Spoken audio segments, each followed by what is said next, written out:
शहीद परिवार कल्याण फाउंडेशन के संयोजक पूर्व सैनिक समाज सेवी उद्यमी डॉक्टर टी.सी. राव ने रेजगला चौक के एक बैठक बुलाई, जिसमें पूर्व सैनिकों ने बड़ी संख्या में भाग लिया। डॉक्टर राव ने रेजगला स्मारक पर मीडिया को संबोधित करते हुए बताया कि उन्होंने मणिपाल अस्पताल पालम विहार के ECHS की सुविधा बंद करने के निर्णय पर गहरी आपत्ति जताई है। पूर्व में कोलंबिया एशिया के नाम से चलने वाला यह अस्पताल लंबे समय से ECHS पैनल पर रहा है और हजारों पूर्व सैनिकों तथा उनके परिवारजनों को गुणवत्तापूर्ण स्वास्थ्य सेवाएं प्रदान करता रहा है। डॉक्टर राव ने बताया कि ECHS प्राधिकरण ने मणिपाल अस्पताल से स्पष्ट रूप से कहा है कि कॉन्ट्रैक्ट रिन्यू कर दिया गया है।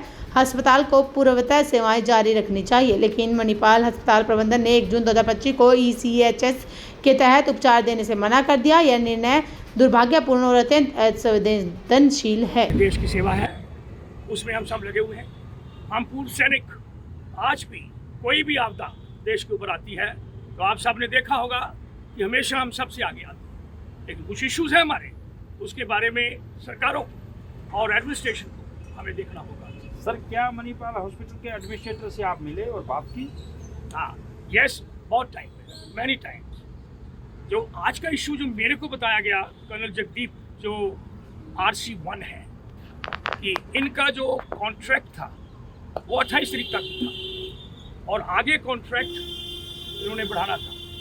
तो एक मीटिंग परसों हुई थी, जबकि इनके सारे जो एडमिनिस्ट्रेशन के बंदे हैं उनको ECHS हेडक्वार्टर में बुलाया गया और ECHS हेडक्वार्टर में हमारे कर्नल साहब जो इंचार्ज हैं इन सब चीज़ों के, जो कॉन्ट्रैक्ट साइन करवाते हैं और करते हैं और कंडीशन रखते हैं, उन्होंने इनको सबको बताया कि आप अभी जो आपकी इश्यूज़ हैं, इन्होंने इशू हमारा कोई और नहीं बताया, सिर्फ ये बताया कि हम 250 बेडेड हॉस्पिटल बना रहे हैं और इसलिए हम ये कॉन्ट्रैक्ट 6 महीने या 8 महीने के बाद हम फिर आपको शुरू करेंगे ज़्यादा लोगों मैं के रोकूंगा साथ। सर, ये बात को शूट नहीं करती। जब आपको पता है आर्टिमस हमारे पैनल में है, वेदांता हमारे पैनल में है, फोर्टिज हमारे पैनल में है, फिर ये हॉस्पिटल क्यों आज आनाकानी कर रहा है?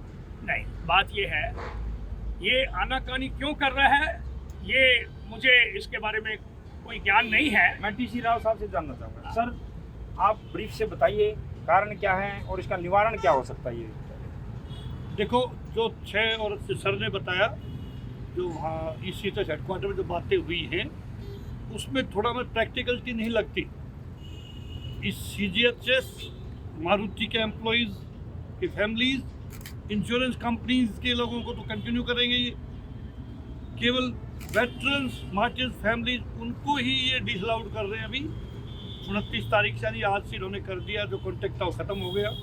अब आगे ना उनको एंटरटेन के ना कंसेशन देंगे। हमें अगर हम वॉक इन में जाते भाई कंसेशन मिलता था वहाँ, वो भी नहीं देंगे। ECHS रेट स्टेपलेटेड थे, वही हमसे चार्ज करते थे।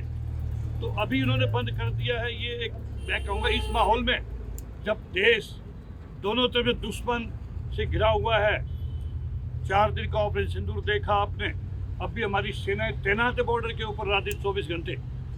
तो इस हालात में इन्होंने डिसीजन लिया है कि मेरे ख्याल से सर, नहीं लेना चाहिए रक्षा था। मंत्री को आप क्या कहना चाहेंगे? दोहरी नीति क्यों? एक तरफ वो बोल रहे हैं कि हमारे सैनिक सब कुछ हमारा, देखो, और हमने दूसरी तरफ सैनिकों को वेलफेयर के लिए मना। हमने कल ही रक्षा मंत्री को, JP नड्डा साहब जो हेल्थ मिनिस्टर हैं, कोई तो गवर्निंग बॉडी होगी इनकी, ECHS के MD, इन सबको, इवन प्राइम मिनिस्टर को भी हमने एड्रेस की चिट्ठी है कि यहाँ पे पालम विहार एरिया में लगभग 9000 पूर्व सैनिकों के परिवार रहते हैं जो इस पर डिपेंडेंट इस हॉस्पिटल के ऊपर। सर, आप एक अधिकारी रहे हो, अधिकारी होने के नाते आज के वाक्य में आप क्या कहना चाहेंगे? ये जो डिसीजन जो इन्होंने लिया है ये यूनिलेटरल सा है और ये पूर्व सैनिकों के लिए में जो सुविधाएं मिलती थी हेल्थ के लिए, उसमें बाधाएं आएंगी और परेशानियाँ आएंगी।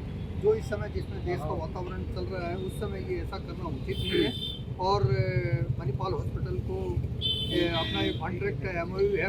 धन्यवाद सर। मान सम्मान की बात है, सिर्फ हॉस्पिटलाइज की नहीं है, बात है मान सम्मान की। क्या कहना चाहेंगे?